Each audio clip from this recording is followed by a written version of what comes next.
မင်းကုန်းဆရာတော်ကြီးပေးတဲ့အစွမ်းထက်ဂုံတော်ကြောင့်ချမ်းသာသွားခဲ့တဲ့ဆေးဆရာကြီးကဘယ်သူဖြစ်မလဲဆင်းရဲတဲ့ဆေးဆရာဘဝကနေချမ်းသာတဲ့ဆေးဆရာကြီးတူဖြစ်အောင်မင်းကုန်းဆရာတော်ကြီးကဘလို့အစွမ်းထက်ဂုံတော်မျိုးကိုရှုတ်ခိုင်းခဲ့တာလေမင်္ဂလာပါဒီတခါတော့မင်းကုန်းဆရာတော်ကြီးပြောတဲ့နေ့အတိုင်းဂုံတော်တွေရွတ်ပြီးချမ်းသာသွားခဲ့တဲ့လူအများသိကြတဲ့ဆေးဆရာကြီးတူအကြောင်းကိုစိတ်ဝင်စားဝယ်တင်ဆက်ပေးသွားမှာဖြစ်ပါတယ်။ဒါဆိုရင်အစီအစဉ်လေးကိုအခုပဲစလိုက်ကြရအောင်။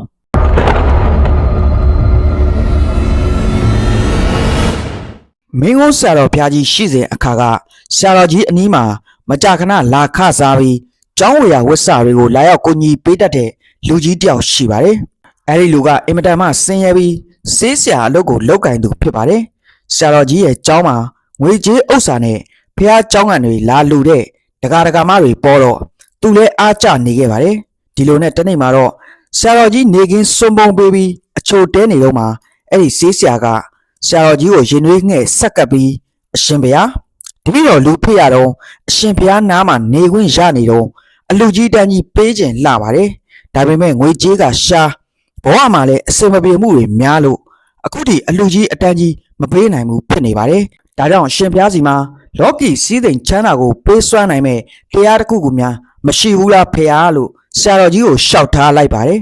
ဒီဆေးဆရာဟာဆရာတော်ကြီးနဲ့အလွန်ရင်းနှီးနေတဲ့အတွက်သူ့ရဲ့ရှောက်ထားမှုကိုဆရာတော်ကြီးကအဖြစ်မပြောဘဲ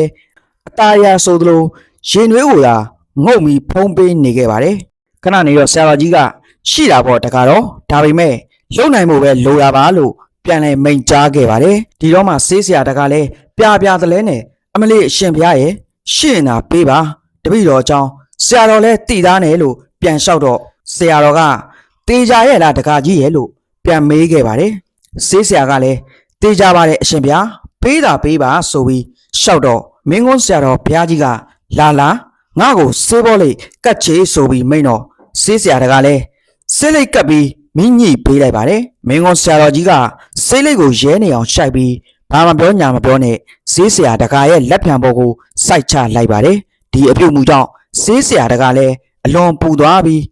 အမလေးလိုရုတ်တရက်ထဆဲပြီးအာမေရိတ်အတန်တွေနဲ့ထရှောင်မာတော့တယ်ဒီချင်းရာကိုဆရာတော်ကြီးကမြင်ပေမဲ့ဘာမှမပြောဘဲပြုံးနေခဲ့ပါတယ်ဒါနဲ့ဆေးဆရာတကာလည်းဦးလဲလဲဖြစ်သွားခဲ့ရပြီးအရှင်ဗျာဘာဖြစ်လို့မီးနဲ့ထိုးရလဲလို့ရှောက်ထားတဲ့ခါမှာတော့ဆရာတော်ကြီးကနောက်မှမီးနဲ့ထိုးတဲ့ကိစ္စကိုဆက်ကြသို့တကာကြီးအခုတော့ချမ်းသာစေမယ်ဂါရာပေးမယ်ဖရေထူးထူးတော့မဟုတ်ဘူးတကားတော့ဣတိပိသောဘဂဝါအရဟံအဲ့ဒါပဲရွတ်ကွာလို့မိန်တော့ဆေးဆရာတကာကအရှင်ဘုရားဟုတ်ပါမလားဒီလောက်လွယ်လွယ်လေးကိုလို့ပြန်လျှောက်တော့ဆရာတော်ကလောက်တာမလောက်တာတော့တကားအပိုင်းပေါ်ဆိုပြီးကြွသွားတော့မူခဲ့ပါတယ်အဲ့ဒီအချိန်ကစပြီးဆေးဆရာတကာလည်းနေနေညညအားရှိသူဣတိပိသောဘဂဝါအရဟံဆိုပြီးနှုတ်ကနေရွတ်ပါတော့တယ်ဒီလိုရွတ်ဖတ်လာခဲ့တာတနစ်ပြည့်တဲ့အခါမှာတော့ဆေးဆရာတကားဟာမင်းကုန်းဆရာတော်ကြီးရဲ့ကျောင်းကိုရောက်လာခဲ့ပြီးလူရှင်းချိန်မှာဆရာတော်နားကိုကပ်ပြီးအရှင်ဘုရားတပည့်တော်ရွတ်နေတာတနစ်ပြည့်ပြီဘုရားမချမ်းသာတဲ့ပြင်ပိုအောင်ကြက်တဲနေပါတယ်ဘုရားလို့ရှောက်ထားလိုက်တဲ့အခါဆရာတော်ကစာရိုက်ရင်လှဲ့မကြည့်ပဲစက်ရွတ်တကားတော့နှလုံးသားထဲဆွဲအောင်ရွတ်လို့မိတ်ပြီးဘာမှမပြောပဲစာဝသာဆက်လက်ရိုက်နေခဲ့ပါတယ်ဒီလိုနဲ့နောက်၈လလောက်သာကြာလာတယ်ဆေးဆရာတကာရဲ့ရွတ်ဖတ်မှုကဘာမှထူးမလာခဲ့ပါဘူးဒါကြောင့်ဆေးဆရာတကာလည်းဆရာတော်ကိုတောင်းမလျှောက်ရဲပဲဆက်လက်ရွတ်ဖတ်နေခဲ့ပါတယ်ဒီလိုနဲ့ရွတ်ဖတ်နေခဲ့တာတစ်နှစ်နီးပါးထက်ကြာသွားခဲ့ပါတယ်တရက်မှာတော့ဆေးဆရာတကာနဲ့မင်းကုန်းဆရာတော်ကြီးဟာအေယာဝတီမြစ်ကမ်းဘေးလမ်းလျှောက်ရင်း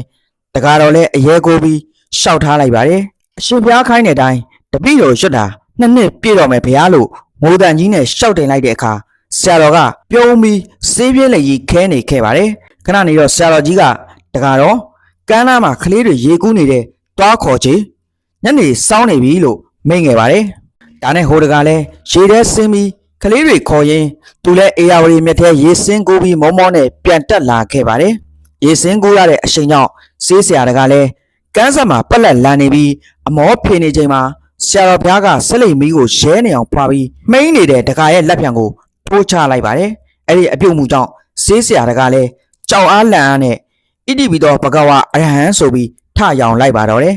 ဒီအဖြစ်ကိုမင်းဟောဆရာတော်ကြီးမြင်တော့ပြုံးပြီး တကားတော့ပြည့်ပြီးရှမ်းအောင်ကြနေပြီလို့မိန်ကြားခဲ့ပါတယ်ဆရာတော်ရဲ့မိန်ကြားမှုကြောင့်ဆေးဆရာတကားလဲဘူးမသိဘာမသိနဲ့အရှင်ဗျာဘာဖြစ်တာလဲဖေဟာဟိုတခါလဲမီးနဲ့ထိုးတယ်အခုလဲထိုးပြန်ပြီလို့ရှောက်ထားတဲ့အခါဆရာတော်ဘုရားကဘာကွာသွားလဲလို့ပြန်မေးတဲ့အခါ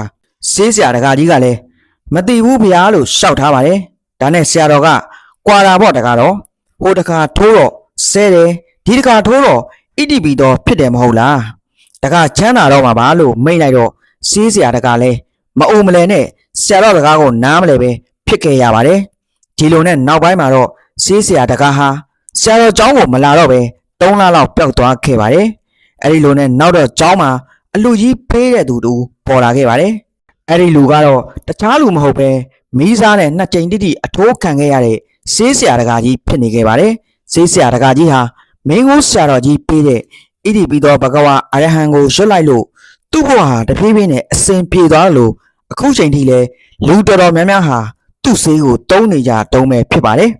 အစကလည်းဒီဆေးကိုပဲသူရောင်းနေခဲ့ပေမဲ့မအောင်မြင်ခဲ့သလိုအစွမ်းလည်းမပြခဲ့ပါဘူးအခုတော့ဣတိပိသောဘဂဝါအရဟံဂုဏ်တော်ကြောင့်အောင်မြင်တဲ့သူတူဖြစ်ခဲ့ပါပြီလူတော်တော်များများလဲသူ့ကိုသိကြမှာပါသူထုတ်လို့တဲ့ဗမာဆေးကိုဘာဆေးလို့ထင်ကြလဲသူ့ကိုရောဘသူလို့ထင်ကြလဲဟုတ်ပါတယ်သူကတော့လူရန်တော်ဗမာသွေးစည်းထုတ်လို့တဲ့တမားတော်ကြီးဆရာမင်းပဲဖြစ်ပါတယ်